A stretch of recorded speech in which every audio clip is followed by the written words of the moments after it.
They said there are two very important things. One is the context, which for us is not only the geographical context, but especially our people.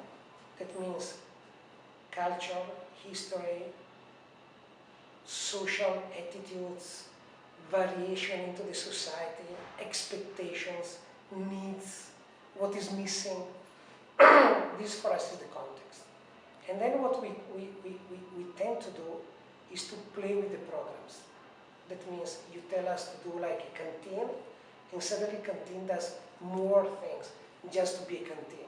It's a removal from the context, is a way to make you think, is a way to make you react. That means we try to create events, new situation, by combining the given programs and adding new programs in the same situation. Every time we have a project to do is an occasion to experiment in one way, and on the other to reflect upon the meaning of that specific programs. So it's a way also of, how can I say, I like to use the word cross-programming. That means we put together several programs, but we also try to extrapolate the meaning of the programs to create new programs, new situations, new things. And I think that by combining this attention to the context and this willingness to generate new events, we are, whenever we can, able to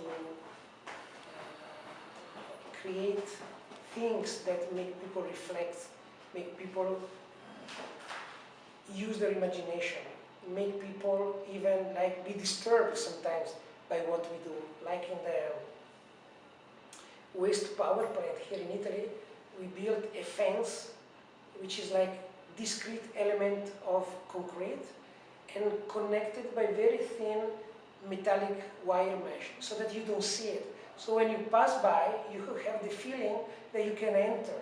But when you get close, you suddenly realize that it's completely closed. So that triggers a reaction. The notion of what is open and what is closed, for instance. For the octo spider, this idea that by lifting you above the factory and removing you from the context, you start thinking, what does it mean to be in a place, to be able to have a view which stretches like 100 kilometers. And suddenly, you are completely aware that the world where you are is not only the factory, but you are in a big world in this way. But only by lifting you, I give you this possibility. So lifting is not only a way to give you a better place to sit and be in the stream of the wind, because if I keep you on the ground, the wind will not get there. But if I lift you above the factory, then the stream of wind will be very clean. That's one reason, but there are many more reasons to remove you from the context psychologically, from the working context, but also to make you aware there's a much bigger context outside. So I would say these two things, the attention to the context, which is not only geographical, and the attention to this need of playing with the program, dismantling the program and assembling them in a much more interesting way.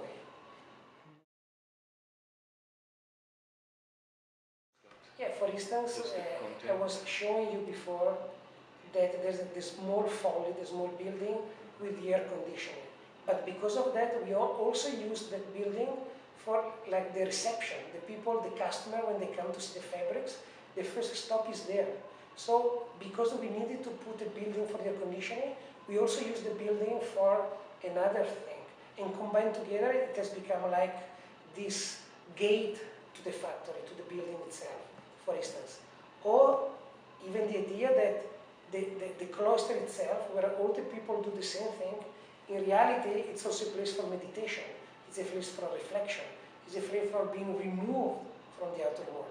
That means I'm there to work, but at the same time, I'm given the possibility not only to concentrate on what I'm doing, but if I look out of the window, I see the sky, I see the plants, I'm in contact with the world. So I give you the possibility of doing many more things. The customer wanted to have a place for the worker that would feel comfortable, would not feel alienated. That's why we have chosen the cloister as an archetype for what we are doing, in such a way that once they are in the cloister, they are away from the real world, they are just themselves and the nature, which is like this tropical garden. Okay? And I think that the building is very successful, not because we won a lot of prizes, not because it was published everywhere in the world, but because the turnover of people decreased by half. That means before they were leaving after 3-4 months, now they are leaving maybe after a year or 8-9 months. That's the real success of the building. That means it really succeeded in solving the situation or improving greatly the situation. That for me is the best prize, the best award for the building, not the prices. Because that means, normally, as you well know, the ego of the architect or maybe the ego of the client are too strong. And then whatever you do are more about to satisfy yourself than rather than the real needs of the people. In this case, I can say that it's a nice looking building, it's a very interesting building, but it also works very well.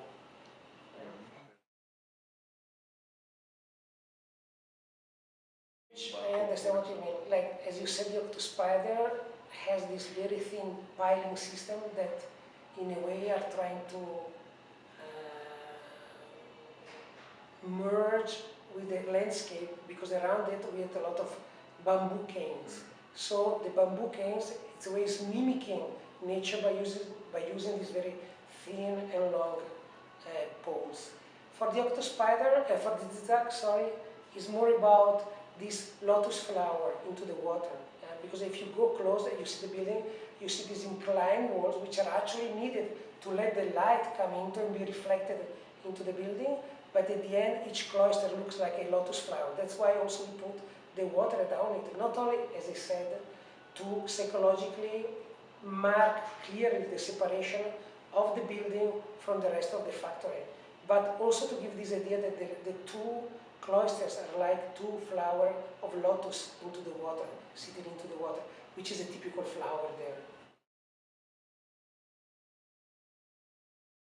I think that water is always an instrument that can be used to make think, or at least the impression I get from water is calm, is relaxation, is also, like in the case of, we're now doing a workshop on the Navigli Milan, yes. But I've also done a thesis with 3 students on a canal that goes from the Baltic Sea to the Black Sea.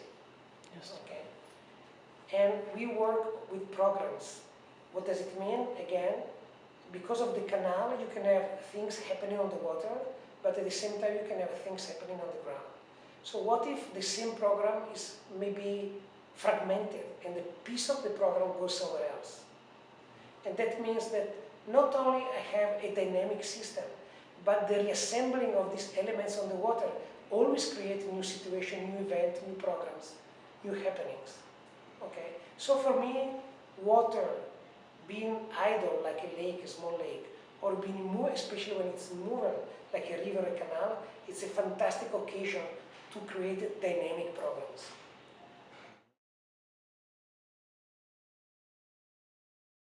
Okay, when we talk about a factory, there's always a need to combine the goal you're achieving and a need of economical efficiency.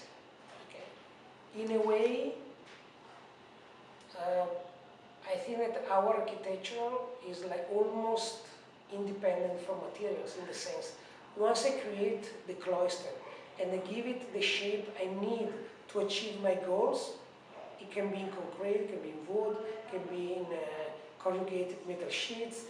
At that point, we are not, I think that we always start from a very strong concept, then we define the plan, the section, the thing, and then comes the material, then comes the color, the things and so on.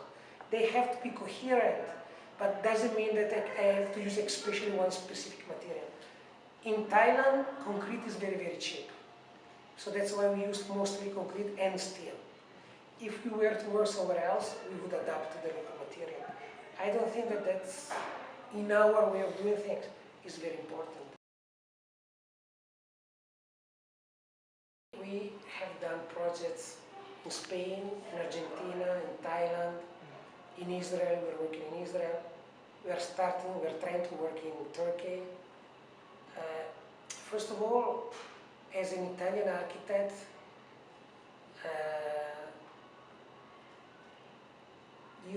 or as an architect who is not from that country, you need to accept that there are intermediations. That means local architects who work between us and the local authorities to make things happen. Because I don't know local rules in Georgia, I don't know local rules in Israel, so we always need an intermediation.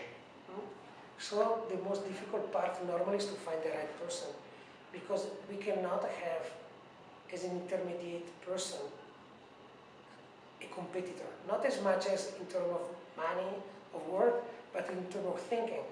We cannot accept that the one in the middle modifies our project because he or she doesn't like it, or she thinks she knows better. We need someone who makes things, period. The other thing, when we work abroad, no matter if you have a local architect or a local engineer, you really need to go and visit very often, because things can go in a very different way than what you expect. But I have to say that especially in Thailand, they were incredibly good, and you can tell from the quality of the building. And there is, okay, the first building was the Octospider, okay? So the construction company, the owner was also the structural engineer. And it took like a year to convince him that we wanted the building 8 meters from the ground. Because he said, why do we need to lift it? It's very expensive.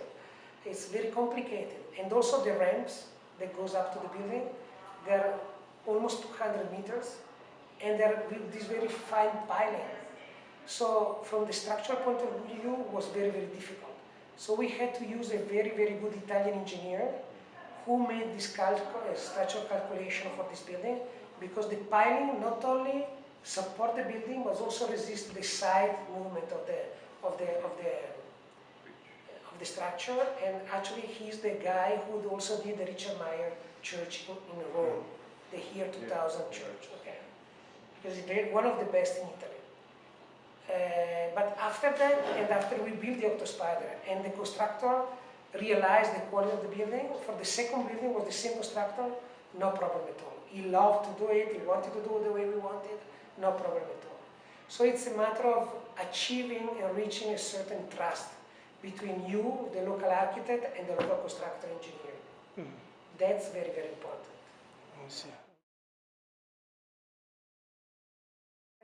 They organize from Bangkok buses to go and visit the Octospider, the Zigzag. Of course, architectural students, but for instance, 2 years ago, the King of Sweden went to Bangkok, and he wanted to go and see the Octospider, so he was taken to see the Octospider. A few years ago, Elle, which is a French magazine, did a shooting with models on the Octospiders. So they really use it because it's become an icon of Thailand, of a certain way of thinking, of a very contemporary attitude toward working, first of all, and also this kind of social inclination of the owner of the factory.